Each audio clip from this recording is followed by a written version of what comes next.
بسم اللہ الرحمن الرحیم۔ المصور، صورتیں بنانے والا۔ وضاحت: اپنے ارادے کو ایجاد کرنے میں ایسے نافذ کرنے والا جیسے وہ چاہتا ہے، اور جس نے اپنی حکمت کے تقاضوں کے مطابق جیسے چاہا اپنی مخلوق کو ایجاد کیا اور انہیں ایسی شکل و صورت دی۔ یہ اسم گرامی قرآن حکیم میں صرف ایک بار آیا ہے۔ اللہ تعالیٰ فرماتے ہیں، سورہ حشر کی آیت کا ترجمہ: وہ اللہ تعالیٰ ہی ہیں جو خاکہ بنانے والے، گھڑنے ڈھالنے والے، صورت بنانے والے ہیں۔ سب اچھے نام اسی کے ہیں۔ ماں کے شکم میں بچہ بنانے والا، جیسی صورت اس نے چاہی ویسی ہی بنا دی۔ ارشاد فرمایا، سورہ آل عمران کی آیت کا ترجمہ: وہی ہے جو رحموں میں تمہاری تصویر کشی کرتا ہے جس طرح چاہتا ہے۔ نہیں کوئی معبود مگر وہی غالب و حکمت والا ہے۔ خالق، باری اور مصور، یہ تینوں اسماء گرامی سورہ حشر میں یکجا آئے ہیں۔ مطلب یہ ہے کہ وہ تمام مخلوقات کو تنہا پیدا کرتا ہے اور انہیں اپنی حکمت سے وجود دیتا ہے، پھر اسے تخلیق کا شاہکار بنانے میں خود ہی تصویر کشی کرتا ہے اور انوکھے انداز میں پیدا کرتا ہے اور مناسب وقت پر اسے وجود میں لاتا ہے اور اپنی محکم کاریگری سے اس کی صنعتگری کرتا ہے اور اسے مصلحتوں کی طرف رہنمائی کرتا ہے، اور اس نے ہر چیز کو وہ کچھ دیا جو اس کی پیدائش کے لائق تھا، اور جس مقصد کے لیے جو چیز پیدا کی گئی ہے اسے اس کی راہ دکھائی ہے۔ فرمایا، سورہ غافر کی آیت کا ترجمہ: اللہ وہ ہیں جنہوں نے تمہارے لیے زمین کو قرار اور آسمان کو چھت بنایا اور تمہاری شکل بنائی اور تمہاری صورتوں کو اچھا بنایا اور تمہیں پاکیزہ رزق دیا۔ یہ تمہارے اللہ ہیں جو تمہارے رب ہیں، بس بابرکت ہیں اللہ جو سب جہانوں کے رب ہیں۔ المصور، اسم مبارک کے ثمرات۔ اول، اللہ تعالیٰ نے ہم پر یہ احسان جتایا ہے کہ اس نے ہماری صورتیں خوب اچھی بنائی ہیں۔ اللہ تعالیٰ فرماتے ہیں، سورہ غافر کی آیت کا ترجمہ: اور تمہاری صورت بنائی تو بہت اچھی صورتیں بنائیں اور تمہیں پاکیزہ رزق دیا۔ یہ ہیں اللہ تعالیٰ تمہارے رب، بہت بابرکت ہیں اللہ رب العالمین۔ اللہ تعالیٰ نے جو صورتیں بنائی ہیں اس کا کام دو مرحلے میں ہوا۔ پہلے مرحلے میں جب حضرت آدم علیہ السلام کو مٹی سے پیدا کیا گیا تو اس وقت اللہ تعالیٰ نے ان کی شکل و صورت بنائی، ان میں روح پھونکی اور فرشتوں سے ان کو سجدہ کروایا، اور دوسری بار ماں کے رحم میں۔ دوم، اللہ تعالیٰ مصور ہیں، وہ جیسے چاہتے ہیں اپنی مخلوق کی صورتیں بناتے ہیں۔ تمام مخلوقات کی صورتیں اس کی تخلیق کردہ ہیں، اور اس کے لیے جب بھی اللہ تعالیٰ کوئی چیز بنانا چاہتے ہیں تو فرماتے ہیں، کن فیکون، ہو جا، اور وہ ہو جاتی ہے، اور ویسے ہی ہوتی ہے جیسے اللہ تعالیٰ چاہتے ہیں۔ جیسا کہ اللہ تعالیٰ کا فرمان گرامی ہے قرآن مجید کی سورت کا ترجمہ: وہ جس نے تجھے پیدا کیا، پھر تجھے درست کیا، پھر تجھے برابر کیا، جس صورت میں بھی اس نے چاہا تجھے جوڑ دیا۔ سوم، اللہ تعالیٰ کا صورتیں بنانا ان کی قدرت کا اعجاز ہے۔ اگر آپ اس کی مخلوقات میں سے کسی ایک کی طرف ہی دیکھیں، مثال کے طور پر بنی آدم کو ہی لے لیجئے، ان میں سے ہر ایک انسان اپنی شکل و صورت میں، اخلاق و عادات میں دوسرے انسان سے جدا ہے۔ ان کے مابین مشابہت اول تو پائی نہیں جاتی، اور اگر کہیں پر مل جائے تو بہت کم ہوتی ہے۔ چہارم، انسان کو کسی بھی مخلوق کی شکل و صورت پر طعن و تنقید نہیں کرنی چاہیے، کیونکہ ان سب کی صورت اللہ تعالیٰ کی تخلیق ہے۔ پنجم، انسان کو چاہیے کہ تصویر سازی سے اجتناب کرے اور جس صفت میں اللہ تعالیٰ منفرد ہیں اس میں ان کے ساتھ شریک بننے کی کوشش نہ کرے۔ حدیث شریف میں آتا ہے، رسول اللہ صلی اللہ علیہ وآلہ وسلم نے فرمایا، بے شک جو لوگ تصویریں بناتے ہیں انہیں بروز قیامت عذاب ہوگا، اور ان سے کہا جائے گا جو چیز تم نے پیدا کی ہے اسے زندہ کرو۔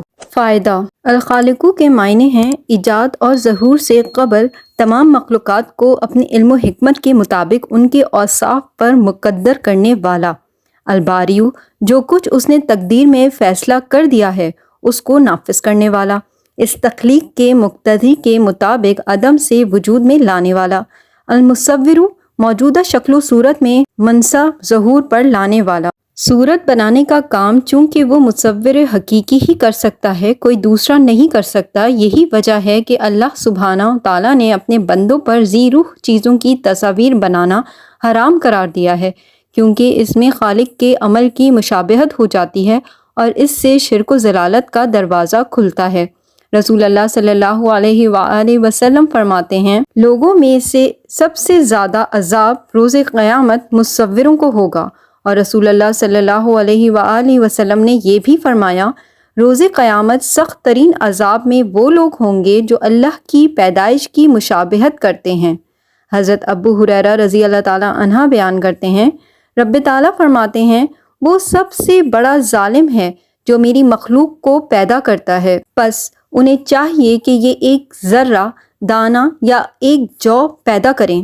تنبیہ: حضرت عبداللہ بن عمر رحمۃ اللہ علیہ فرماتے ہیں کہ رسول اللہ صلی اللہ علیہ وآلہ وسلم نے فرمایا، جو تصاویر بناتے ہیں روز قیامت انہیں عذاب دیا جائے گا کہ جو تم نے پیدا کیا ہے اسے زندہ کرو، یعنی مصور کو روز قیامت سزا ہوگی، اس تصویر میں روح پھونکے وہ ایسا نہیں کر سکے گا اور مستقل عذاب میں رہے گا۔ یہ اسم مبارک جمالی ہے، اس کے فوائد مندرجہ ذیل ہیں۔ کوئی بھی شخص اس نام کو بکثرت پڑھے گا تو خدا کی بڑائی اور اس کی قدرت پر اس کا ایمان بڑھتا جائے گا۔ نمبر 2، جو عورت بانجھ ہو وہ 7 روزے رکھے اور افطار کے وقت یا مصورو 21 مرتبہ پڑھ کر اس کو پانی پر دم کرے، پھر اسی پانی سے روزہ افطار کرے تو اللہ تعالیٰ اپنی رحمت سے اسے فرزند عطا کرے گا۔ نمبر 3، اس کو ہمیشہ پڑھنے سے مشکل کام آسان ہو جاتے ہیں۔ قرآن کی روشنی میں وہ خدا ہے تخلیق کرنے والا، اس کے لیے سب سے خوبصورت نام ہیں جو آسمانوں اور زمین میں ہیں، اور وہ غالب حکمت والا ہے۔ وہ اللہ ہے خالق موجد وضع کرنے والا، اس کے لیے بہترین نام ہے۔ جو کچھ آسمانوں اور زمین میں ہے اس کی تسبیح کر رہا ہے، اور وہ غالب اور حکمت والا ہے۔ وہ خدا ہے جس نے تمہارے لیے زمین کو مسکن بنایا اور آسمانوں کو ڈھانچہ بنایا اور تمہاری صورتیں بنائیں اور تمہیں اچھی چیزیں مہیا کیں۔ وہی خدا ہے جو تمام جہانوں کا رب ہے۔ اللہ ہی ہے جس نے تمہارے لیے زمین کو ٹھہرنے کی جگہ اور آسمان کو چھت بنایا اور تمہاری صورتیں بنائیں اور تمہاری صورتیں درست کیں اور تمہیں پاکیزہ چیزیں مہیا کیں۔ وہی اللہ تمہارا رب ہے، پھر برکت والا ہے اللہ رب العالمین۔ وہی ہے جو تمہیں رحموں میں جیسا چاہتا ہے بناتا ہے، اس کے سوا کوئی معبود نہیں جو غالب حکمت والا ہے۔ وہی ہے جو تمہیں رحموں میں جس طرح چاہتا ہے بناتا ہے، اس کے سوا کوئی معبود نہیں جو غالب اور حکمت والا ہے۔ بے شک ہم نے تمہیں پیدا کیا، پھر تمہیں بنایا، پھر ہم نے فرشتوں سے کہا کہ آدم کو سجدہ کرو تو انہوں نے سجدہ کیا، سوائے ابلیس کے وہ سجدہ کرنے والوں میں سے نہ تھا۔ اور یقیناً ہم نے تمہیں پیدا کیا ہے اور تمہیں انسانی شکل دی ہے، پھر ہم نے فرشتوں سے کہا کہ آدم کو سجدہ کرو تو انہوں نے سجدہ کیا، سوائے ابلیس کے وہ سجدہ کرنے والوں میں سے نہ تھا۔ اس نے آسمانوں اور زمین کو حق کے ساتھ پیدا کیا اور تمہاری صورتیں پوری کیں اور اسی کی طرف لوٹنا ہے۔ اس نے آسمانوں اور زمین کو حق کے ساتھ پیدا کیا اور تمہیں بنایا اور تمہاری صورتیں درست کیں، اور اسی کی آخری منزل ہے۔ وہ جس شکل میں چاہے آپ کو گھٹنے ٹیک دیتا ہے، اس نے جس شکل میں چاہا تمہیں جمع کیا۔ حدیث کی روشنی میں جابر بن عبداللہ رضی اللہ تعالیٰ عنہ سے روایت ہے کہ رسول اللہ صلی اللہ علیہ وآلہ وسلم سجدہ کرتے وقت کہتے ہیں، اے اللہ میں تجھے سجدہ کرتا ہوں اور تجھ پر ایمان لاتا ہوں، اور تو ہی میرا رب ہے۔ میرا چہرہ اس کو سجدہ کرتا ہے جس نے اسے پیدا کیا، اس کو شکل دی اور اس کو سماعت اور بصارت عطا فرمائی۔ بہترین تخلیق کار، اے اللہ میں نے تجھے سجدہ کیا اور تجھ پر ایمان لایا اور تیری ہی حضور میں سر تسلیم خم کیا، اور تو ہی میرا رب ہے۔ میرے چہرے نے اس کو سجدہ کیا جس نے اسے پیدا کیا اور اسے بنایا اور اس کی سماعت اور بصارت کو پیدا کیا۔ اللہ پاک سب سے بہتر تخلیق کرنے والا ہے۔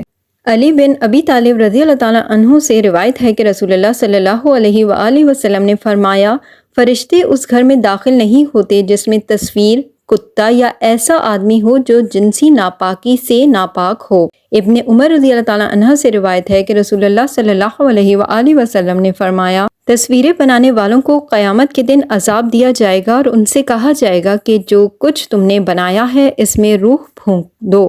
المصور جل جلالہ کی کاریگری، پہاڑوں کے قدرتی مناظر، آبشاریں اور جھیلیں کس قدر حسن و رعنائی سے بھری ہوئی ہیں، کیسے کیسے خوبصورت پھول، اس کی مختلف پتیوں میں مختلف رنگ، اس کی پنکھڑیوں کی عجیب مساویانہ طور سے کٹنگ۔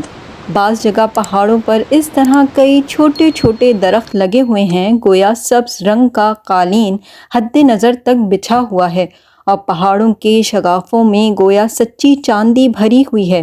پھر پہاڑوں پر برف کی صاف شفاف چھتیں اس المصور جل جلالہ کی تصویر کشی کا ایک خوبصورت نمونہ پیش کرتی ہیں۔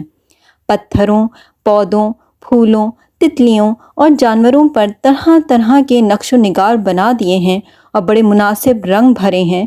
اس قادر مطلق کی حکمت عجیبہ کو غور سے دیکھیے اور کہیے فتبارک اللہ احسن الخالقین۔ آڑو کو دیکھیے کہ رنگوں کی کیسی آمیزش ہے، جنگلی کبوتروں کو دیکھیے بظاہر کالے سے ہیں مگر فیروزی رنگ بھی جھلکتا ہے۔ ہر جگہ کاریگری میں تناسب کا خیال ہے۔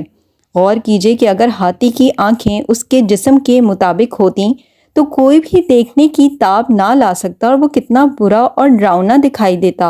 اونٹ کی کوئی بھی کل سیدھی نہیں مگر اس کے باوجود بھی وہ کتنا اچھا دکھتا ہے۔ تتلیوں اور دیگر پرندوں کے پروں اور حیوانوں کی کھالوں پر بھی المصور جل جلالہ نے اپنی قدرت دکھائی ہے۔ ایک ہی پر کہیں سے زرد، کہیں سے سرخ اور کہیں سے سبز ہے، پھر یہ سب مل کر ایک خوشنما نمونہ پیش کرتے ہیں۔ پھر ان رنگوں کی حفاظت کے لیے ان پر ایسا قدرتی وارنش یا کیمیکل لگا ہوا ہے جو ان کے رنگوں کی حفاظت کرتا ہے۔ لال بیگ یا دوسرے کیڑے مکوڑے گندگی، نمی اور گندے پانی میں پلتے بڑھتے ہیں مگر ان کا رنگ خراب نہیں ہوتا۔ جب ہم تتلیوں کے پروں پر ایک نگاہ ڈالتے ہیں تو ہمیں ان میں ایک نہایت خوبصورت تناسب دکھائی دیتا ہے۔ یہ پر جو گوٹے کناری کے بنے ہوئے لگتے ہیں انہیں دست قدرت نے دلکش نمونوں، نقطوں اور رنگوں سے اس طرح مزین کیا ہوا ہوتا ہے کہ ان میں سے ہر ایک فن کا نادر نمونہ نظر آتا ہے اور ایک بے نقص ترتیب و تناسب کا احساس ہوتا ہے۔ اسی طرح ایک اور قدرت کی کاریگری زرافہ میں دیکھیے کہ دوسرے جانوروں کی مانند ایک نہایت جامع اور خوبصورت ڈیزائن کیا گیا جانور ہے اور اس کا دماغ اس کی لمبی گردن کے سب سے اوپر والے سرے پر ہوتا ہے۔ ذرا سا غور کرنے سے معلوم ہو جاتا ہے کہ خون کو اس قدر اونچائی تک پہنچانے اور پمپ کرنے میں کتنی دقت پیش آ سکتی تھی، لیکن زرافے کی زندگی اپنی اس ساخت میں بھی آسانی سے گزر رہی ہے۔ مزید برآں یہ کہ جب وہ پانی پینے کے لیے جھکتا ہے تو ہونا یہ چاہیے تھا کہ دماغ کی طرف خون کا زیادہ بہاؤ ہو جاتا اور موت کا اندیشہ بھی ہو سکتا تھا، لیکن قدرت نے اس کی گردن میں ایسا جامع نظام ترتیب دیا ہے کہ جب یہ جھکتا ہے تو اس کی گردن کے تمام والوز بند ہو جاتے ہیں جس سے خون کا اضافی بہاؤ رک جاتا ہے۔ خوب جان لیجئے کہ زرافے کے یہ تمام خدوخال تدریجی یا ارتقائی عمل کا نتیجہ نہیں، نہ اس کی کسی کوشش کا حصول ہے، بلکہ وہ خود بلا تردید یہ ثابت کرتا ہے کہ وہ نیت و ارادے کے ساتھ اسی المصور جل جلالہ کی کاریگری و تصویر کشی ہے۔ اگر ویڈیو پسند آئی ہے تو اسے لائک کیجئے، کمنٹ کیجئے اور شیئر کیجئے۔ جزاک اللہ۔